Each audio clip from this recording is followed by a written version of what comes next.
So I just binged the last 4 episodes of Yellowjackets season 2 just a few days ago, and I gotta say, I'm pretty pleased with the experience so far. There's so much that happens in the second season that it's almost impossible to wrangle it all into one video, but we're gonna stick to what's important, and we're gonna try because no step too high for a high stepper. Welcome to the Nautilus Files. We're gonna go over the events and new developments related to the 3 main characters, Shauna, Taissa, and Natalie. And of course, I will get into some theory while we're at it because that's what we do here. Also, I will address some of the criticisms of the season. I'll say there is some validity to the complaints, but I have a theory as to why this happened. Oh, and if you haven't seen my first video on season 1, no worries. You can go check that one out first if you want to, but it's not necessary if you're all caught up with the show. On that topic, this video will obviously be spoiler heavy, so if that's not what you're looking for, now would be a good time to bail. A warm welcome and special shout out to Christina Paz and Neff, the 2 newest Patreon members. Thanks so much for supporting my work. There are a million people on YouTube and you chose me, and I definitely appreciate that. Look for your name in the credits of every video going forward. If you're interested in supporting the channel in this way, head over to the Patreon to check it out. Shout out to the Discord fam, very cool place to discuss Severance, Black Mirror, and whatever shows I end up covering here. I hope you're ready, because it's time to dive. There was one thing on my mind the minute season 2 started. Where's that baby? Where is that baby? We gotta see the baby. Gotta see the baby. You gotta see the baby. So let's start with Shauna. Now, current day Shauna finds herself in much the same predicament that burdened her in the first season. Glitter Boy, aka Adam, you remember him, that guy that looks like a cross between Pauly Shore and the dude from Maroon 5. You know, when she murdered in a fit of rage and paranoia, he's still dead. Well, now the heat is on because the police are now looking into his disappearance. Shauna squirms out of every situation the police bring, but not without the help of her very patient husband, Jeff, and her daughter, Callie. The irony of this whole dynamic is that all of the craziness they're experiencing has a lot to do with Shauna's long buried past, but at the same time, it's also the same chaos that in a strange way is bringing the family closer together. Throughout this season, Shauna keeps finding herself forced into a position where she has no other choice but to reveal some deep secret. You see this in the final episode where Shauna finally tells the other girls that the entire Glitter Boy saga was a lie and Adam was actually innocent. Well, there's a huge asterisk there because we're not really sure. Huge asterisk. Shauna is able to become closer to her daughter when she allows herself to become vulnerable and somewhat more honest. It's interesting to see how Callie goes from feeling alienated and deeply disappointed in her mother to being her ride or die. And this is after she finds out some of the truths about the past and the time that she spent stranded in the woods. We see something similar with Jeff. The man is obviously mortified by all the death and destruction that his wife leaves in her wake, but he's also low-key excited by it too. On more than one occasion, he begins to question whether their relationship could have been better if he had been more open to adventure. No doubt because he is feeling inadequate in the face of all of these new revelations. This tells me that maybe their relationship was one of those where there were a lot of topics that were off limits, but that is beginning to change. Shauna is lucky to have both Callie and Jeff in her life because, let's be real, most people would not be cool with knowing her past and present predicament and still sticking around. Alright, so let's talk about young Shauna in the woods. The first half of the season, we find Shauna still struggling to accept her best friend's passing. She's having conversations with the stiff, but it's obvious that it's all in her head. What I found really interesting was when imaginary Jackie tells Shauna that she's always been jealous of her and wanting to be her. This is something I talked about in the first season review, and we see it coming up again here. Even though Jackie's gone, the thoughts are still haunting Shauna. This conversation is really Shauna's self-doubt surfacing as she tries to reconcile the events of season 1 and Jackie's death, and she wonders just how much of it was her own fault. The answer? Probably more than she's willing to accept. Another key thing to note here is how hunger starts to warp her thinking, and this is real. This happens in real life. We can already see the thoughts of making a meal out of Jackie seeping into her mind. Alright, so I think I should pop in for a theory session right about here. Now, if we assume that the Antler Queen is a real thing in this world, it looks as though she becomes stronger when her target is experiencing an altered state of mind, whether that be through the use of substances or elevated emotional states like rage, fear, or ecstasy, or near-death experiences like almost drowning. or fading out from exposure. When her connection is strong, she appears as a hallucination and can talk directly to the target. Otherwise, she is only able to manipulate the physical world and events around the character. I think many of the scenes we experience are just that. It's like they're being possessed or having a forced hallucination, and that is used to influence their thinking. Again, that's assuming that the Antler Queen is real. We're still not even sure of that yet. This works if one supposed theory is true. It seems like the Antler Queen is not one of the girls, but it's a separate persona. It appears that this is more like an avatar of the entity that's been haunting them all of this time. We're going to talk about this more when I get into the Lottie video later. Anyway, Shauna's necrotic extracurriculars start to wig everyone else out, and Taissa, being the outspoken natural leader type, throws down the gauntlet, demanding an end to the madness. The team decides to build a funeral pyre and burn the remains, but the Antler Queen has her own designs. She turns the somber ceremony into a cookout. Now, you already know I can't show the festivities here, but let's just say it was an unforgettable moment in TV history. Naturally, everyone wants to know what happened in the forest. What was the sequence of events that led to them actually doing this? And we got our answer. I thought they handled this part of the story very well in terms of the progression, how we get here, because it does a good job at depicting how morality can suddenly become flexible or completely thrown out the window when everything is on the line. You can also see the groundwork for the reasoning behind future cookouts. It's been laid out. They were starving with next to no options on getting food, and then the forest provided them with food. At least that's how they see it. And the more they begin to believe this, the truer it becomes. Later in the season, Shauna's baby is soon to be due, and the anxiety around its survival is beginning to drive her up the wall, to the point where she's become extremely paranoid and angry at everyone. It's not hard to empathize here. Things look grim, and she's about to bring a new life into the world under the worst possible circumstances. In her delusion, she accuses Lottie and the gang of being up to no good because they seem too interested in the baby, which triggers a spiral of suspicion and fear in her. Let's be real for a moment. Shauna was afraid they were going to have a very small cookout.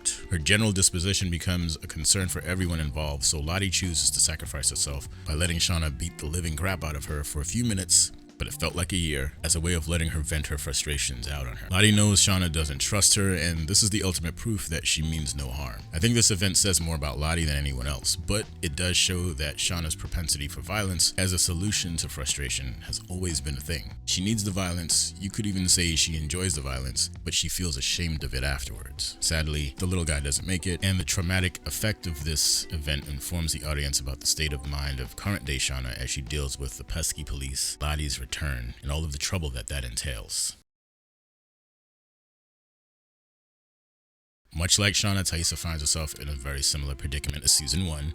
Only things are getting progressively worse for her as her eyeless friend is appearing more often and he's wreaking all kinds of havoc in her life. Arguably, worst of all, Simone is out and no one can blame her. Taissa starts seeing hallucinations of Sammy and believes he has run off somewhere, which leads her and Simone to go looking for him, but it turns out he's actually perfectly fine and at school. Again, it was a hallucination. This is the last straw for Simone, but at that very moment, it seems like the man with no eyes takes over and he intentionally gets the car T-boned, leaving Simone in the ER. Okay, time for some more hot speculation. We're not really sure what the man with no eyes is. It could be a part of her personality, like her dark side or something like that, or it could actually be a separate entity that's haunting her.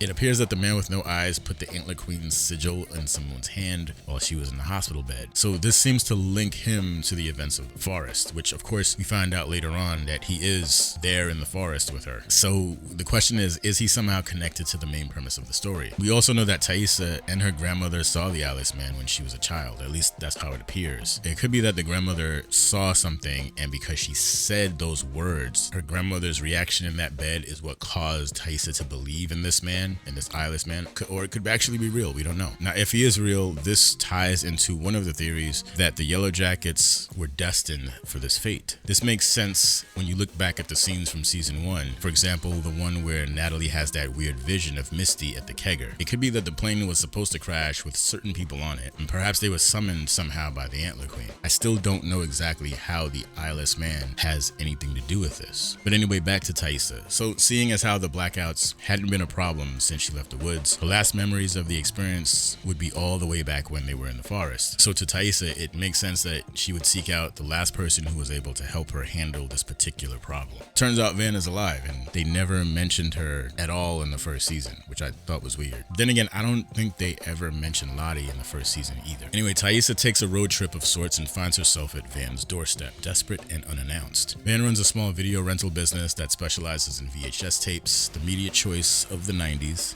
And I think this was a nice touch because it signals that Van is still kind of stuck in the 90s, alluding to a figurative rut. Turns out it tracks. Van is the same sarcastic smartass she has always been, but she's now sporting a new layer of cynicism. Later, the writers hint that this is because she is either addicted to meds or she's actually terminally ill. I don't know because I don't trust that she's telling the truth. Either way, she seems deeply unhappy and still bitter about how things ended between her and Ty. Despite this, Van is still willing to help her, so there are some feelings still there.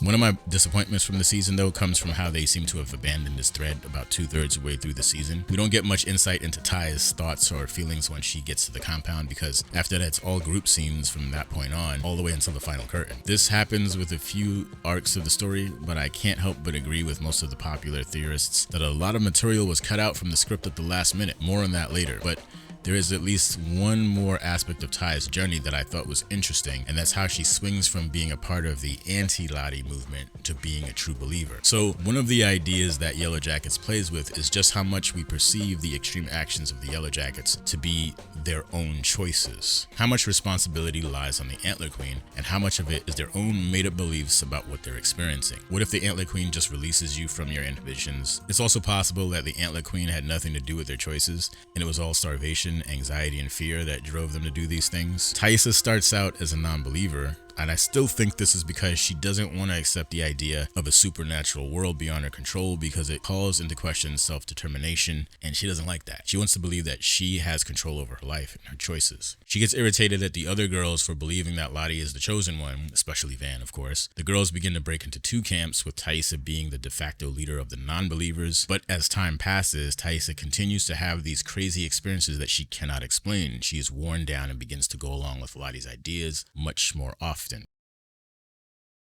Alright, so let's move on to Natalie. By far the saddest story of the season. Natalie's story is tied to one of the biggest reveals of the season, by the way. She wakes up from her kidnapping in season 1 to find herself laid up in some commune run by Lottie Matthews. Lottie was running her little commune and apparently spying on Nat, but they had no idea she was out in the world. That's odd. The reunion between the two starts out tense, but eventually Nat realizes that Lottie means no harm. This is a common thread throughout the story.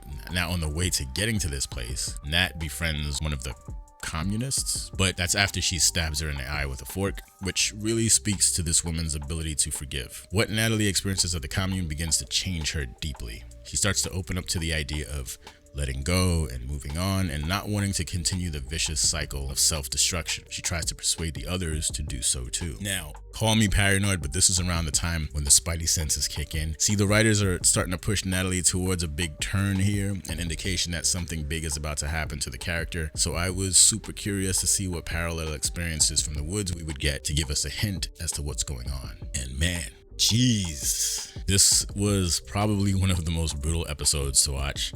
So Misty being the Quigley that she is, manages to insert herself as Lottie's herald and becomes her spokesperson. While she's recovering from the beating she took from Shauna earlier, Misty uses this opportunity to manipulate everyone into performing a hunt ritual for the Antler Queen to provide food. So they must choose who is going to the cookout next by using a variation of drawing straws. Natalie ends up picking the queen, and they're off to the races. Javi intercepts her and tries to save her skin. You know the rest. Natalie is in fear for her life, so she lets Javi take her place. This had to be gut-wrenching, and I can't imagine how you recover from that one. It's no wonder things didn't work out between her and Travis. Anyway, have you noticed so far how Misty is connected to almost every death in the series? I can't wait to make another Misty video. After I saw that, I thought to myself, oh no, they're gonna kill Nat. It's karma, baby. At the compound, after Shauna draws the short straw when they do the hunt ceremony again, I kept thinking, how are they gonna twist this so that Nat goes in instead of Shauna? Nat was supposed to be chosen when they were out in the woods, but Javi somehow altered the story, and well, the Antler Queen doesn't like rewrites.